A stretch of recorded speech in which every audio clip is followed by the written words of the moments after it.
Kevin McCullough with you on AFA Today on AFR Talk, and so glad to have you with us each weekday at the same time as we kind of take a pause, take a look at what's going on in the headlines, and give you some, the ability to obliterate the confusion that surrounds it. You know, there's billions of dollars being pumped into the investment of keeping you confused each day. We want to do away with that. We want to amplify what's true, and then we want all of us to pursue clarity together. If we live clear lives based on truth after confusion has been exposed for what it is, we will create a different world. But I say this all the time: we're not going to create a different culture until we grow different people. And that's the goal of what we're doing here. That little came from Steve Deace, who's joined me here at the microphones of AFA Today.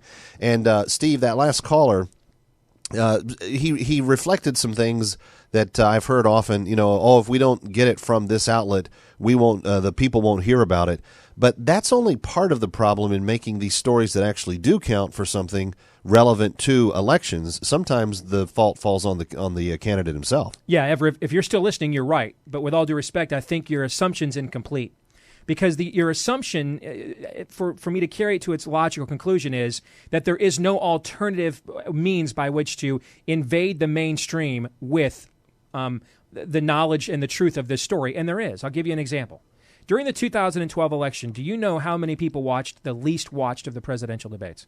I know because you cheated and told me, but right. 70 million. 70 million. That was the least watched. That was the third one. The least watched, 70 million people watched. Now, on a given night, MSNBC's total viewership might be 6 million. Okay? Right. Understand that there's barely a liberal media outlet in America that's making a profit. Their ratings are all in the tank across the board. How many people go home at night and watch the nightly news on any of the networks at dinner? Almost nobody does. It's under 79. Right. Okay. And the more this new generation comes in, conservative or liberal, they won't consume that either. So what that all means is this: when you have a champion, and in this last election, Mitt Romney, unfortunately, was the champion. When you send that champion into the arena, and the mainstream media asks him about Benghazi, as they did in the second debate and the third, and the second debate was the most watched because Obama got his clock clean in the first one, so everybody wanted to know how he was going to come back the second time. Right. So the latter two debates is when Benghazi came up. The first time it came up in the second debate, a conservative in the town hall debate framed the question very conservatively. Romney punted. The third time it came up, it was asked by the moderator, who basically asked Romney open-ended, would you disagree? Would you have done anything differently? He punted again. And so this is what cannot happen, because you've got to have champions that when the platform is granted to them. We mentioned I was on NPR earlier. I refuse to accept their talking points on anything. And I asked them on more than one occasion, hey, if you guys are all right about who's the most electable, what do you think of the Romney presidency so far? Yeah. And what do you think of President McCain? And how about the President Dole years of the 90s? Weren't those the salad days? I just refuse. You cannot put people in there. That's what Cruz does so well.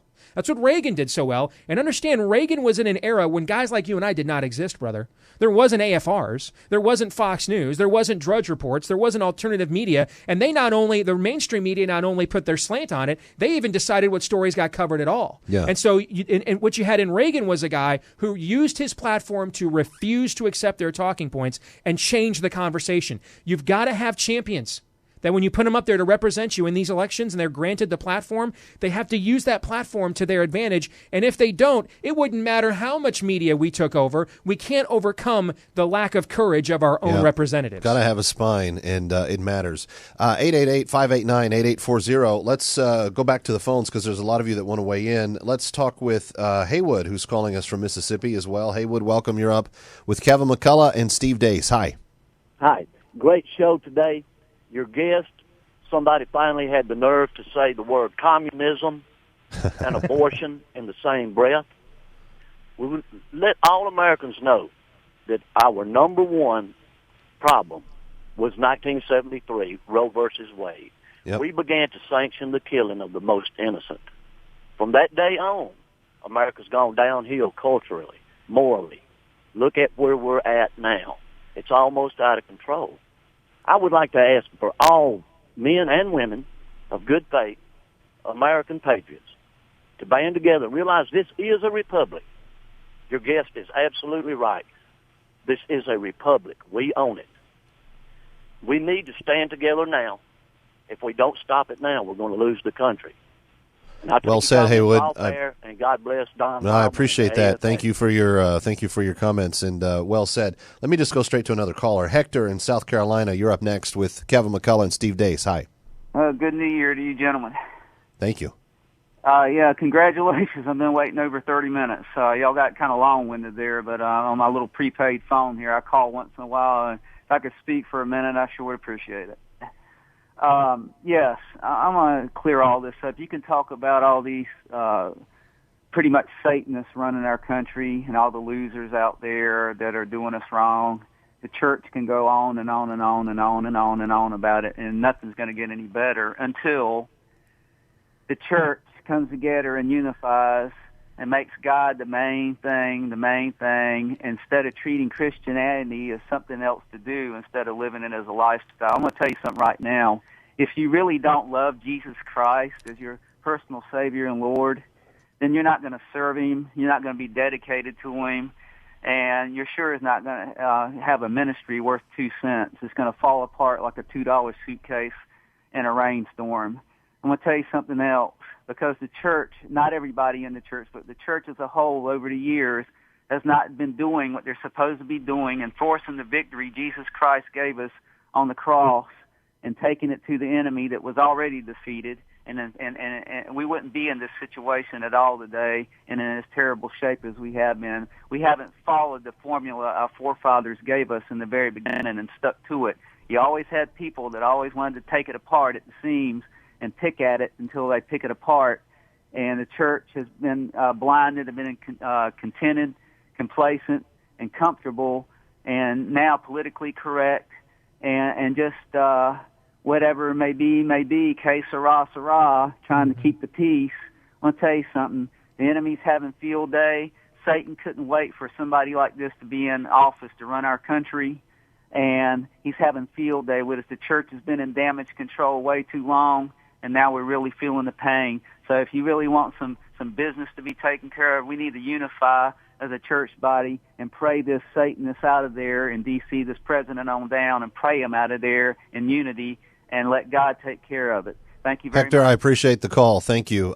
Steve, one of the things that we started on the broadcast that I am associated with this year, at the beginning of the year, I was really frustrated at the scenarios by which we do seem to often spin our wheels going down the same path, same talking points, thinking a simple majority is going to give us something that's worthwhile. And so I asked my friend Jim Cymbala, you were talking about churches here in New York earlier, to come on and to talk about what is it that believers can really do to impact the world around them. And that's where our campaign Pray 2014 has come about, where we now have a focus on prayer that we're giving out Mondays, but people are following it. We're going to pray through this year together. What Hector was addressing is something that Mike Huckabee has addressed. It's something that Ted Cruz's father has addressed. The spiritual component of America has always been tied to its eventual economic, military, and civil success. Yep. When you have a blank page where God is supposed to be, we can't really expect him to bless what we're asking him for. If God is who he claims to be, then he is the ultimate reality, which means to defy what he says is right and do what he says is wrong. Well, what do we call people that defy reality, Kevin? What do we call them? Insane. Insane. Yeah. And that's exactly the way we are conducting our civilization. It's sheer insanity. It is, I've used this analogy on my show before. It's, I have this great innate desire, this emotional desire to fly. And even though I have no equipment on my body, I was not born with any of it that would allow me to do so, I cannot have this passion denied of me. I have a legislature, a judge, all agree. I have a right to fly and determine my own fate if I want. So when I go up to the top of the Empire State Building here in Manhattan and I fling myself off the top, what happens? You hit the ground. Yeah, the law of gravity is still there, is it not? Yeah. So I may have all my emotions may have been affirmed by the popular culture around me, but did the law of gravity say, I guess we're not in effect anymore? Did the law of gravity change? Did that natural law change? No, it's still there. And we are conducting civilization in a way that is contrary to reality. We are flinging ourselves off of skyscrapers believing that all these natural laws that predate the existence of us as a species, that predate the existence of this as a country, that suddenly they'll just amend and they'll change for us. And it reminds me, I gave a talk at an elementary school. I was asked to come into a government school by a Christian teacher who left Christian schools to teach at a government school because he saw it as a mission field. Right. And he said, listen, they don't really know who you are. They just agreed to let me have this radio guy come in. And as long as you don't explicitly hammer him over the head with the gospel, I think we can do this and you not get fired. So it's really not like me to not explicitly hammer people over the head, but I didn't want to get the guy fired at the same time. So in front of 800 kids, I stood up, and it was an early March day right before spring break. And it's Iowa, and things are melting, but it's like 30 degrees, and it's grimy, and it's not warm, and you're kind of restless, right? And so I asked the high school kids, I said, hey, how many of you would like it to be 70 degrees and sunny right now? Every hand in the auditorium went up. And I looked at these kids, I let the hands sit there for a minute, and then I said, tough break. You're not the weather. The weather is transcendent over you. The weather was here before you got here. The weather will be here after you're gone. Doesn't change for you. Doesn't care what you think. It's going to be 30 degrees, grimy, cold, blustery, whether you want it to be or not. You can dress like it's 70 degrees. You can pretend it's 70 degrees. What will happen if you do that and you go outside and spend a lot of time in this weather? What will happen? You'll get sick. Maybe get sick and die. And I wanted to introduce the concept to them that ye isn't like God. You don't call your own shot. And this teacher came back to me and said the next few days, or a few days after this, he said, you won't believe the conversations we're having in the hallway. Almost none of these kids have ever been introduced to the fact that there is a transcendent truth that they are accountable to, and you introduce them to that. Yeah. And if you look at the way we govern ourselves, the way we conduct, he's right. What Hector said about the way we conduct our affairs corporately, there's always 7,000 men that haven't taken the knee to Baal, but corporately you cannot deny that if the church was as powerful as it was intended to be and once was in this culture, what we're seeing take place would not be happening. And everything begins there. You can't expect the political system to be more righteous or pious than the culture by which gave it birth. And a surprising note on this, pagans usually do their job pretty well. Yeah. It's the ones, children of men are smarter than the children of light. It's the one who actually believe that are kind of falling down on the job. 888-589-8840. Let's quickly go to Harold, who's been on hold from Missouri. Hey, Harold, welcome. You're on with Kevin McCullough and Steve Deace. Hello. Hi. Hi, how you doing? Good. What's your thought? Good. Hey, listen, I wanted to make a little quick comment myself, and that is, I'm not a Republican. I'm going to tell you that right now, okay? But the thing is that, I hear you guys talk about Benghazi all the time, which is, it's a crime. It's terrible when anybody is killed. But we also had a situation where 5 Saudi nationals wanted to learn how to fly airplanes and didn't want to learn how to land one. And, of course, we had what happened at the World Trade Center.